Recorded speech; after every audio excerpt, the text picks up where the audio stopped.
because I know I'm cutting off this end, I've got a mark here at about 9 inches, but then I've got a mark where about my halfway point for these extrusions are, and I've got that dropped into that groove. That's going to hold that steady and give me a lot less nervous cut time here when I do this.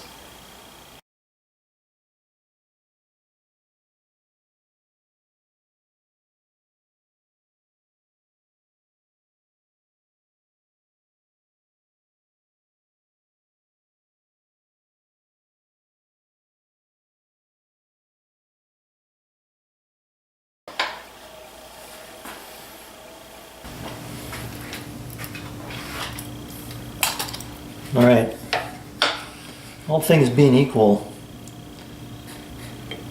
this edge is parallel to that edge. So if I make a lip, I make a saw curve cut 1/8 of an inch and drop in a piece of 1/8 inch material. That'll act as a fence so that I can move this thing this way.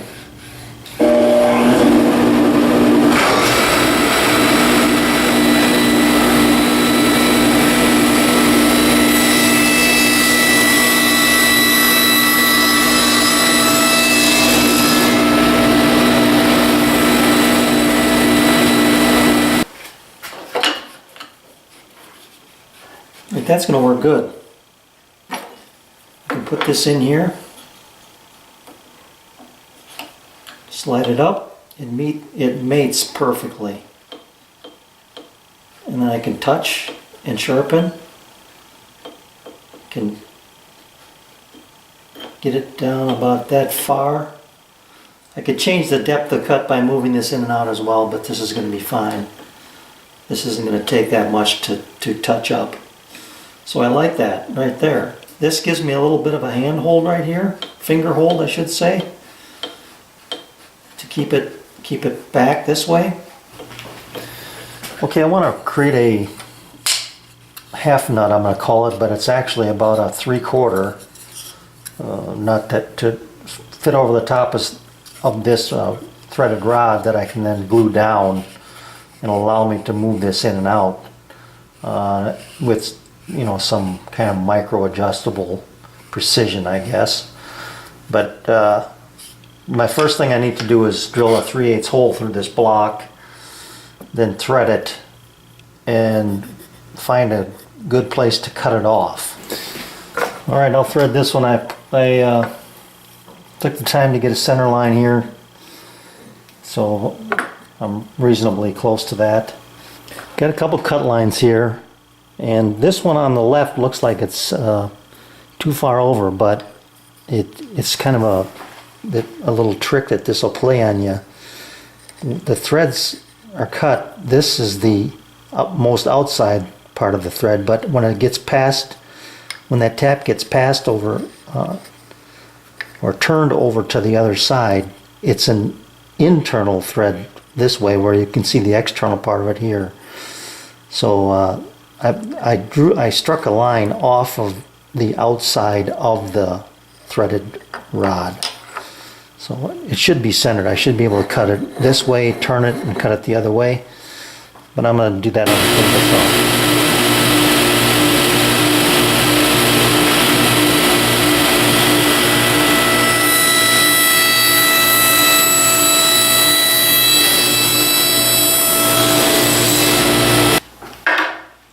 That's perfect. It took me probably, I don't know, 5 minutes and a dozen cuts.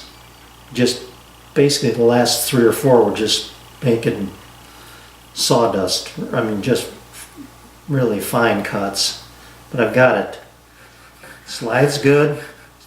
It doesn't have any side-to-side play. So I know that when I get this in place, this is still going to turn freely. I kind of decided at the last minute here that I want to countersink the heads of these screws into this block. real reason, I guess. But I'm holding it centered up with the dowel, threaded dowel in position. I'll make this drill. The only way I can do this is holding it with my fingers. I wish there was another way to positively hold this all down, but it's too small a piece. So we'll give this a shot, see what happens.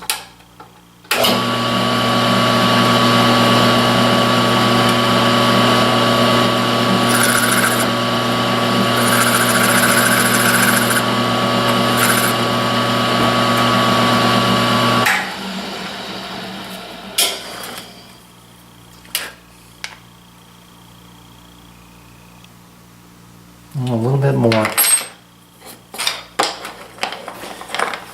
Okay, so here's the finished jig. You know, it's way over the top, but it was fun. I really had fun making this thing, just because of the different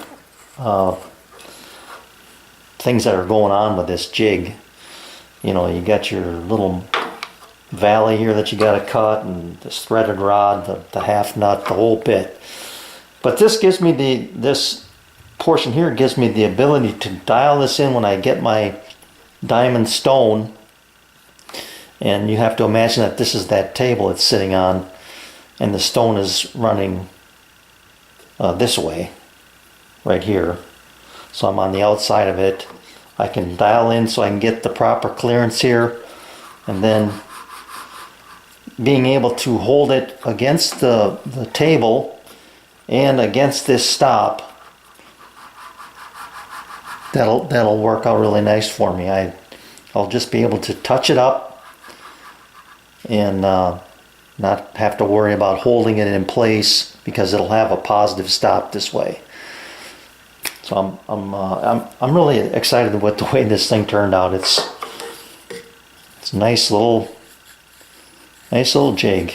So I know it's a lot for just one bit, but what the heck. Well, anyway, I also want to take the opportunity here to show you, or give you a preview of what I'm going to be doing next. And I've got all my hand tools kind of laid out here on the bench. I want to make a new tool cabinet for my hand planes, hand saws, different things that I use all the time. And I'll show you what I've got going on here behind me. This is what I had done previously, was this rack to hold these individual planes. But you know, at the time I thought it was a good idea, but it's not. It's a tremendous waste of space. Your planes are sitting in this way. It's more of a display case than anything else, where if you line them up like I had on my bench top over here, a lot less space is taken up, and just more efficient. So you have to imagine that they're sitting inside a tool cabinet like so, resting at an angle, and then kind of build the rest of the cabinet around that. And that's basically what I'm going to do. I want to start with getting these situated and laid out the way I want on that angled till, I guess they call it, a plane till. And I think it's kind of short for tilt, but it's just an angled board that holds your planes in a position so that they don't fall out. You know, they rest comfortably. So that's what I'm going to start on next. And I'm going to use this previous piece that I had here. I'm going to use that for my back and get rolling. So that's what you'll be seeing next. Thanks for watching.